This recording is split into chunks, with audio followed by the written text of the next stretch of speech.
Hello दोस्तों, आप सभी का चंद्रा क्लासेज की तरफ से नव वर्ष की हार्दिक शुभकामनाएं। दोस्तों, आज हम इस वीडियो में सीखेंगे लघुत्तम समापवर्त्य लासापा तथा इसको इंग्लिश में बोलते हैं लोएस्ट कॉमन मल्टीपल यानी एलसीएम सीखेंगे तथा महत्तम समापवर्त्य मासापा तथा हाईएस्ट कॉमन फैक्टर एचसीएफ सीखेंगे। दोस्तों, दो चीज़ सीखेंगे, एलसीएम तथा एचसीएफ। चलिए दोस्तों, पहला सवाल है 20,40। इनका हमें एलसीएम निकालना है। तो एलसीएम कैसे निकालते हैं, यानी लासा निकालना है, लासा पा। तो देखो, 20 और 40 का लासा निकालेंगे तो हम क्या करेंगे, इसके दो तरीके हैं, गुणनखंड विधि के ही दो तरीके हैं। तो देखिए, 20 और 40 एक साथ लेकर के हम एलसीएम निकाल सकते हैं। तो सबसे पहले हम 2 का भाग देंगे, क्योंकि ये सम संख्या है तो सम संख्या में 2 का भाग चला जाता है। तो मैं यहाँ बता दे रहा हूँ सम संख्या विषम संख्या कौन कौन सी होती हैं। ये वाली हैं सम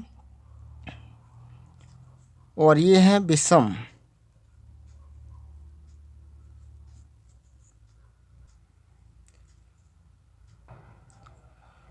दोस्तों, सम संख्या 0, 2, 4, 6, 8।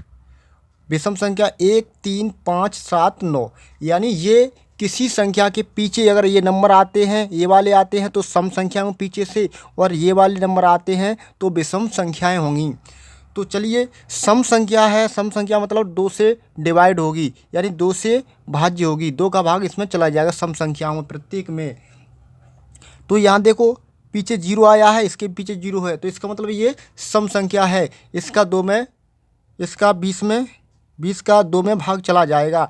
देखिए, 2 का भाग 20 में देंगे, यानी किसी संख्या में अगर 2 का भाग देना है तो उसका मतलब होता है उस संख्या को आधा करना। तो ये 20 के आधे हो जाएंगे 10 तथा 40 के आधे हो जाएंगे 20। इसी प्रकार देखिए, पुनः ये संख्याएं सम संख्याएं, तो इसका मतलब 2 का भाग फिर से जाएगा। 2 का भाग देंगे तो फिर से आधी हो जाएंगी। 2 का भाग इसमें देंगे, 2 एकम 2, फिर 0। अब देखो 2 का भाग, अब देखो 2 का भाग 5 में तो जाएगा नहीं, चला जा तो जाएगा, लेकिन शेष बचेगी, यानी आपको देना है और संख्या पूरी डिवाइड होनी चाहिए, शेष नहीं बचनी चाहिए। तो इसका मतलब 2 का भाग 5 में नहीं जाएगा, तो हम क्या करेंगे, इसमें यहाँ पर इसकी जगह पे जो 5 है 5 उतार देंगे। जो संख्या है अगर भाग नहीं जाएगा वही संख्या लिख दी जाएगी। और अब 2 का भाग देंगे 10 में, तो 2 का भाग अगर 10 में देंगे तो यहाँ 5 आ जाएंगे। अब देखो, अब देंगे 3 का भाग जाएगा नहीं, 4 का भी नहीं जाएगा, तो किसका जाएगा, 5 का। तो 5 एकम 5, 5 एकम 5, एक एक आ जाएगा, वहीं पे रुक जाएंगे। अब क्या करेंगे, एलसीएम लिख करके इन संख्याओं को लिख देंगे, 2 गुणा 2 गुणा 2 गुणा 5 गुणा, लिखेंगे 2 गुणा 2 गुणा 2 गुणा 5। अब इनका गुणा करेंगे, तो गुणा इस टाइप से करते हैं, 2 दूनी 4, 4 दूनी 8, 8 पंजे 40। अगर गुणा ऐसे नहीं करना आता है तो ऐसे कर लीजिए, 2 संख्याओं का 2 2 कर लेंगे, इन दोनों का 2 दूनी 4, ये 4 आ गए, और 5 दूनी 10, ये 10 आ गए। 10 गुणा 4 करेंगे, 10 चौके 40, तो कितना होगा, 40। एलसीएम इन दोनों संख्याओं का आ गया, 20 और 40 का एलसीएम होगा 40। चलिए दोस्तों, अब वही संख्या 20 और 40 का दूसरे तरीके से एलसीएम निकालते हैं। देखो, हम अब अलग अलग इनके गुणनखंड करेंगे। देखो, 20 के पहले कर लेते हैं हम फैक्टर गुणनखंड, तो 2 का भाग देंगे, इसमें आधे हो जाएंगे 10, फिर 2 का भाग देंगे 5, अब देंगे फिर 5 का भाग 1। अब देखिए ऐसी 40 के अलग कर लो फैक्टर, 2 का भाग देंगे 20, 2 का भाग देंगे 10, 2 का भाग देंगे 5, अब देंगे 5 का भाग। दोस्तों अब इनका जो हमने इनके गुणनखंड कर लिए हैं, अब इनको गुणनखंड को हम लिखेंगे। जैसे 20 के गुणनखंड हैं 2 गुणा 2 गुणा 5, इसी प्रकार 40 के गुणनखंड हैं 2 गुणा 2 गुणा 2 गुणा 5। अब देखो इनमें कॉमन लेते हैं, तो कॉमन का मतलब होता है जो कि दोनों में शामिल हो, जो दोनों में शामिल हो वही कॉमन कहलाता है, उभयनिष्ठ। अब देखो यहाँ पर हमें लिखेंगे LCM। अब देखो कॉमन क्या मतलब, ये दोनों में हो शामिल वह, तो उनमें से एक ले लेंगे। जैसे 2 और 2, इनमें से 1 2 का ले लेंगे। अब देखो यहाँ पर ये भी कॉमन है, मतलब दोनों में ऊपर भी है नीचे है, तो इसमें से 1 निकाल लेंगे 2, और यहाँ पे गुणा का चिन्ह। अब देखो अगर जोड़ा ना बने उसको भी लिख देंगे। यहाँ पर देखो 2 का जोड़ा नहीं बना, इसको लिख देंगे। और देखो 5 ये कॉमन मिल रहा है इसमें भी, तो देखो यहाँ से 5 लिख देंगे, गुणा 2 गुणा 5। अगर जिसका जोड़ा नहीं बनता है उसको भी लिख देते हैं। देखो यहाँ पर 5 5 में से 1 लिख दिया, 2 2 में से 1 लिख दिया, और 2 2 में से 1 लिख दिया, और यहाँ पर जो बच रही थी संख्या वो भी लिख दी। एलसीएम में जो बचती है वो भी लिख देते हैं। तो अब इनका गुणा करेंगे तो 2 दूनी 4, 4 दूनी 8, 8 पंजे 40, एलसीएम कितना आया 40। अब देखो इसी मेथड से हम क्या करते हैं, गुणनखंड विधि से करते हैं तब, तो यहीं से हमारा क्या निकल आता है, HCF निकल आता है। तो यह मेथड इसलिए बहुत ही अच्छा है HCF। तो HCF में क्या करते हैं, जो आपने LCM में किया था कॉमन ली थी, वैसे ही HCF में कॉमन लेनी है, लेकिन इसमें क्या करते हैं जो कॉमन आती है वही संख्या लिखते हैं और बाकी सब संख्याओं को छोड़ देते हैं। जैसे इसमें से 2 2 थे, इसमें से 1 लिख लिया, इनमें से 1 लिख लिया, और ये 5 5 में से 1 लिख लिया, और जो बाकी जो 2 बचा इसको छोड़ देंगे। यानी जो HCF है, HCF में सिर्फ कॉमन लिए जाते हैं और बाकी को छोड़ दिया जाएगा। तो इसका जो HCF होगा 2 दूनी 4, 4 पंजे 20 होगा इसका HCF। अब देखिए दोस्तों सवाल वही है। अब इसका जो HCF है, यहाँ पर हमने HCF निकाला था गुणनखंड विधि से, ये गुणनखंड है यानी ये फैक्टर विधि से निकाला था। अब क्या करेंगे, इसी सवाल का हम HCF निकालेंगे। LCM निकाला 40 आया था, HCF 20 आया था गुणनखंड विधि से। अब देखो HCF भाग विधि से निकालेंगे, तो 20 और 40 का HCF। अब देखो कैसे निकालेंगे, जो छोटी संख्या है उस संख्या से बड़ी संख्या में भाग देना है। बड़ी संख्या 40 है, इसमें भाग देंगे। अब 20 का भाग देंगे 40 में, अब कितने बार जाएगा, 20 दूनी 40, 2 बार गया, और 2 बार गया, यहाँ पर 40 आ गए। अब देखो 40 में से 40 घटाएंगे 0 आ जाएगा, यानी शेष हमारी क्या हो गई, 0 हो गई। यानी जिस संख्या से भाग दिया जाता है और उससे अगर हमारी शेष 0 आ जाए तो वही HCF होता है। यानी जिस संख्या से भाग दिया था वो कौन सी संख्या थी, 20 थी, ना कि 2। HCF इसका 2 नहीं होगा, HCF 20 होगा। यानी जिस संख्या से भाग दिया जाता है तो HCF कितना हुआ, HCF हुआ 20।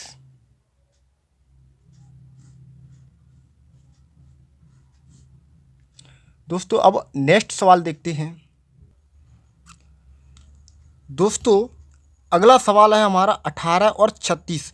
इसका हम HCF तथा LCM निकालेंगे, LCM तथा HCF फाइंड करेंगे। तो देखो दोस्तों इसमें क्या करेंगे, ये 18 और 36 को हम साथ साथ लेकर के पहले निकालते हैं गुणनखंड विधि से LCM। अब देखो इसका हम देखो सम संख्या है तो 2 का भाग देंगे पहले, तो 2 का भाग 18 में देंगे तो इसका मतलब 18 के आधे 9 हो जाएंगे। ऐसे ही 2 का भाग 36 में देंगे तो इसके जो आधे होंगे 18 हो जाएंगे, यानी 2 एकम 2, यहाँ पर 2 घटाएंगे 3 में से 1 बचा तो यहाँ पे 1 आ गया, यानी 16 हो गए। तो 2 अट्ठे 16। अब देखो इसमें कितने का भाग जाएगा, अब 2 का भाग और चला जाएगा क्योंकि 18 ये सम संख्या है, सम है तो 2 का भाग फिर से जाएगा।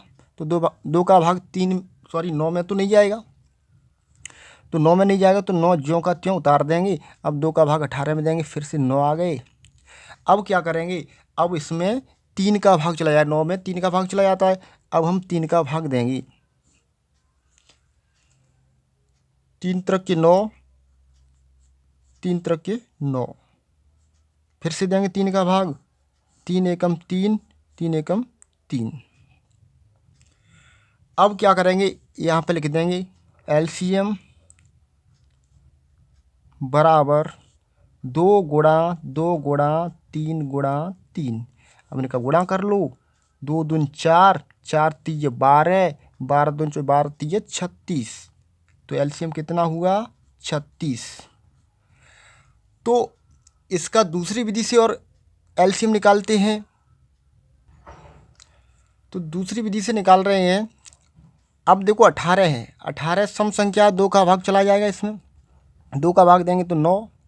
अब देखो 9 में 2 का भाग नहीं जाएगा तो कितने का जाएगा, 3 का जाएगा, 3 एकम 3, 3 त्रिक के 9। फिर देखिए 3 एकम 3। अब देखो इसमें 2 का भाग जाएगा क्योंकि सम संख्या है, पीछे 6 आया है तो इसके आधे हो जाएंगे 18। फिर देंगे 2 का भाग, 2 निम 18। अब देखो इसमें 3 का भाग देंगे, 3 त्रिक के 9, फिर से जाएगा 3 का भाग। अब क्या करेंगे, इसमें पहले हम 18 की जो फैक्टर हैं उनको लिख लेंगे, 2 गुणा 3 गुणा 3। फिर क्या करेंगे, 36 के फैक्टर लिख लेंगे गुणनखंड। तो 2 गुणा 2 गुणा 2 गुणा, सॉरी 2 बार हैं यहाँ पे, 3 है, गुणा 3। तो क्या करेंगे, इनमें कॉमन क्या आ रहा है, तो कॉमन आएगा वही क्या होगा, HCF होगा। और कॉमन आए प्लस जो कॉमन ना आए यानी छूट रहा है वह भी मिला के उनका गुणा कर दिया जाएगा तो LCM होगा। अब देखो HCF पहले निकाल देता हूँ। HCF में क्या होता है, जो कॉमन आता है वही आता है। HCF में देखो कॉमन, यहाँ से 2 कॉमन आ जाएगा। इनमें से देखो अब 2 ऊपर है नहीं कहीं तो क्या करेंगे, देखो यहाँ पर 3 ये आ रहे हैं यानी गुणा 3, और यहाँ पर देखो एक 3 ये गया और एक ये गया तो इनमें से एक लिख देंगे दोनों में से, तो मैं आगे लिख दे रहा हूँ 3। तो ये क्या हो गया, तो 2 तीजे 6, 6 तीजे 18। तो HCF कितना हुआ, HCF हुआ 18। अब देखो LCM कैसे निकालेंगे, LCM तो LCM के लिए क्या करना होगा, यानी जो कॉमन आया वो तो लिखेंगे ही, कॉमन जो HCF आया था वो लिखेंगे पूरा। 2 इनमें से 2 आ गया, गुणा इनमें से 3 आ गए, इनमें से दोनों में से, और इनमें से एक 3 ये आ गया। और बाकी जो बच रहे हैं उनको भी इनमें लिखेंगे। बाकी कौन कौन से बच रहे हैं, देखिए बाकी बच रहे हैं 2, एक तो ये 2 बच रहे हैं और एक 3 बच रहे हैं तो उनको भी लिख देंगे 2 गुणा 3। अब इनका जो गुणा कर लेंगे वही HCF होगा। अब देखो गुणा कैसे करेंगे, 2 संख्याओं का कर लो, अगर ज़्यादा लंबा है तो 2 संख्याओं कर लें, 2 3 6, इन दोनों का कर लेंगे पहले, फिर इन दोनों का कर लो गुणा 3 दून 6, सॉरी दोस्तों एक 3 यहाँ पर एक्स्ट्रा लग गया है। देखो यहाँ पर कॉमन क्या आया था, 2 आया था, यहाँ पर इन दोनों में से एक लिख लिया, फिर इनमें से एक लिख लिया 3, और यहाँ पर जो बचा क्या, ये बचा कितना, 2 बचा, सिर्फ 2 ही लिखा जाएगा। तो हमने क्या 3 को, देखो ऊपर कितना है, 3 3 आए थे और दो आए थे कॉमन, तो 3 3 आए थे और बाकी कितना बच रहा था, 2 ही तो बच रहा था, सिर्फ 2 ही आएगा बच रहा था, वो ये नहीं आएगा, इसको मैं कैंसिल कर दे रहा हूँ। अब देखो तो जो 2 3 6 और 3 दूनी 6, तो इनका गुणा करेंगे कितना हो जाएगा, यानी 6 गुणा 6 करेंगे तो 36, तो 36 क्या होगा, एलसीएम होगा, 36 एलसीएम हो गया। एलसीएम एलसीएम कितना आ गया, 36 आ गया, क्योंकि यहाँ भी 36 आया था और यहाँ भी 36, एलसीएम तो सेम ही होगा। अब देखिए 18 और 36 का एचसीएफ भाग विधि से निकालेंगे। तो भाग विधि से कैसे निकालेंगे, पहले जो छोटी संख्या 18 और 36 में से, तो छोटी संख्या है 18, तो 18 का भाग देंगे 36 में। अब क्या होगा, अब 18 का इसमें भाग देंगे तो कितनी बार जाएगा, 18 का पाड़ा पड़ो, 18 का 18, 18 दूनी 36, कितने बार गया, 2 बार गया। तो इसका जो एचसीएफ होगा, यानी जिस संख्या से भाग जाता है और उससे शेषफल शून्य हो जाती है, वही संख्या एचसीएफ होती है। तो इसका एचसीएफ होगा 18।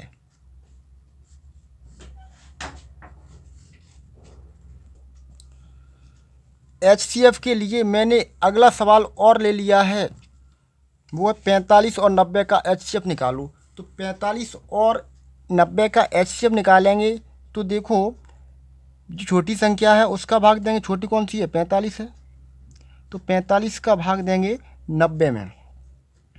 देखो अब 45 का भाग देंगे तो 45 एकम 45, 45 दूने होते 90, तो कितने बार गया, 2 बार गया, तो 90 घटा दो, 0 0 आएंगे। अब देखो जिस संख्या से मैंने बताया है भाग जाता है वही एचसीएफ होती है, जिससे शेष शून्य हो जाए। एचसीएफ बराबर 45।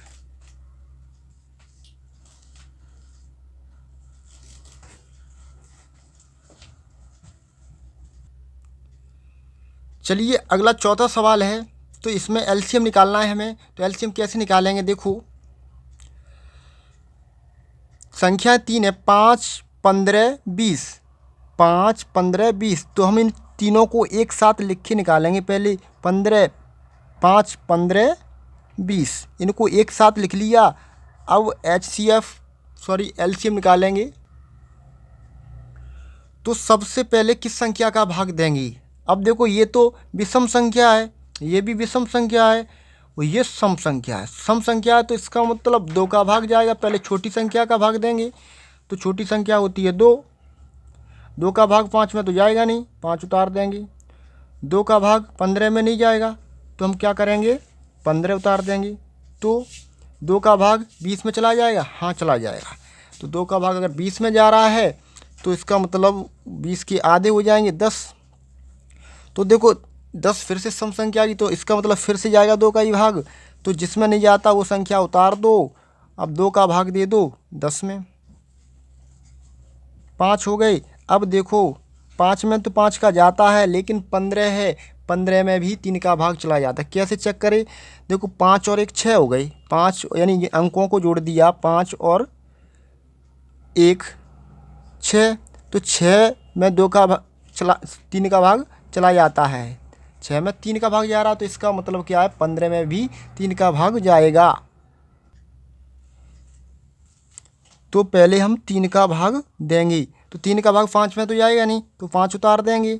3 का भाग 15 में तो जाएगा, तो 3 पंजे 15, 5 बार गया, और 5 में 3 का भाग नहीं जाएगा, तो 5 के 5 उतार दो। अब देखो 5 का जाएगा, 5 एकम 5, 1 और 1, 1 1 आ जाए, वहीं रुक जाओ। तो एलसीएम कितना होगा, एलसीएम होगा 2 गुणा 2 गुणा 3 गुणा 5, यानी इनका गुणा कर लो। 2 दूनी 4, 4 तीजे 12, 12 पंजे 60, तो कितना होगा, 60 होगा। मैं क्या कर रहा हूँ, 2 संख्याओं को लेके गुणा करके दिखा रहा हूँ।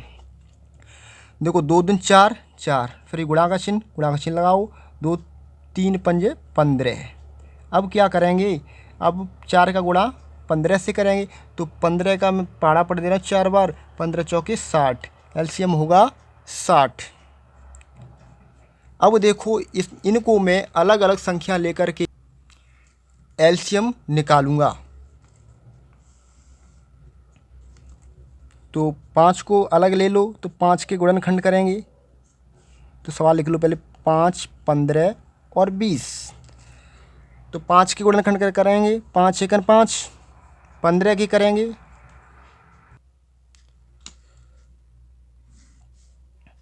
तो इसमें देखो 3 का भाग चला जाएगा पहले, तो 3 पंजे 15। फिर देखो 5 का देंगे, 5 एकन 5। और अब देखो 20 है तो 20 के फैक्टर करेंगे तो 2 का भाग जाएगा, 2 आधे हो जाएंगे इसके, 2 का भाग देंगे 5 हो जाएंगे, फिर देंगे 5 का, 5 एकन 5। अब देखो लिखेंगे फैक्टर, 5 के फैक्टर हैं 5 गुणा 1, चाहो तो लिख लो। देखो और इसके होंगे 15 के फैक्टर 3 गुणा 5 गुणा, अब इसके भी एक चाहो तो लिख लो क्योंकि एक तो हर किसी का गुणनखंड होता है। 20 बराबर 2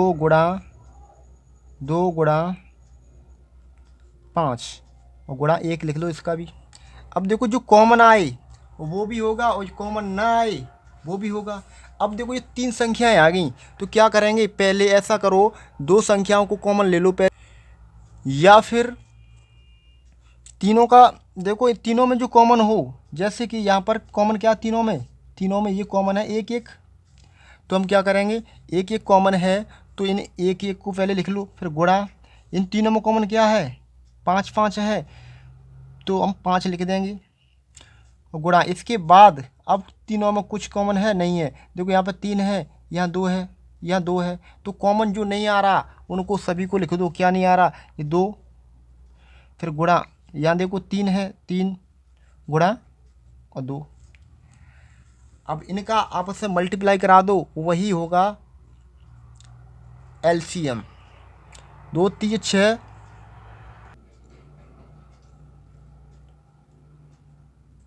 6 दूनी 12, 12 पंजे 60, 60 एकम 60, तो इनका अलग अलग कर लो गुणा। अब देखो 2 3 6 गुणा 2 पंजे 10 गुणा 1, 6 गुणा 10 करेंगे तो 60 हो जाएगा, 60 गुणा 1 करेंगे तो 60 ही रहेगा। तो इसका जो एलसीएम आया वो 60 होगा और यहाँ भी कितना आया था 60 आया था। तो दोस्तों आई होप आपके सब एचसीएफ और एलसीएम समझ में आए होंगे। चलिए दोस्तों एक और सवाल है जो कि सवाल नंबर है 5। तो इसमें क्या करेंगे, इसमें एचसीएफ निकालना चाहते हैं हम भाग विधि से। तो देखो निकालते हैं, जो छोटी संख्या उसका बड़ी संख्या में भाग देंगे। 15 का भाग देंगे 1055 में,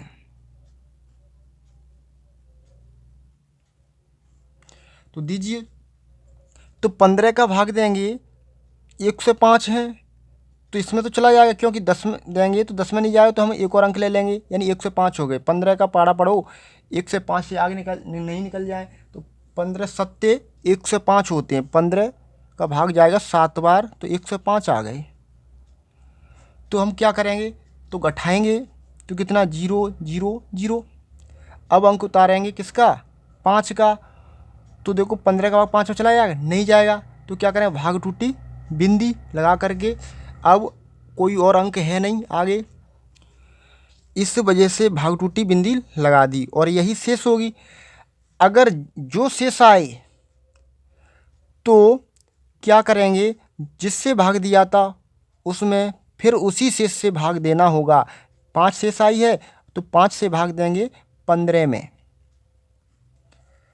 तो देखो जो यहाँ पर ये ऐसा मत पड़ देना 5000 है, क्योंकि 5 से आगे 0 है उसका कोई महत्व तो नहीं है, तो इनका कोई महत्व तो नहीं है। तो हम 5 का भाग देंगे 15 में, कितने बार जाएगा 5 3 15। तो मैंने बताया है कि जिस संख्या से शेषफल 0 हो जाए वही एचसीएफ होता है। तो एचसीएफ होगा कितना होगा 5। दोस्तों अब मैंने आपको यहाँ पर कुछ होमवर्क दिया है, जो आप करोगे तो इनकी प्रैक्टिस हो जाएगी। तो ये 5 सवाल मैंने दिए हैं, पहला, दूसरा, तीसरा, चौथा, पाँचवा। तो ये एचसीएफ और एलसीएम है। तो दोस्तों मैं यहाँ पर छोटी छोटी संख्या इसलिए लेता हूँ, अगर आपको छोटी संख्या समझ में आ गई तो आप बड़ी संख्याओं को तो कर ही लोगे, क्योंकि उनमें तो सिर्फ गुणा और भागी होते हैं। तो इस वजह से यानी आपको सिर्फ तरीका समझना है।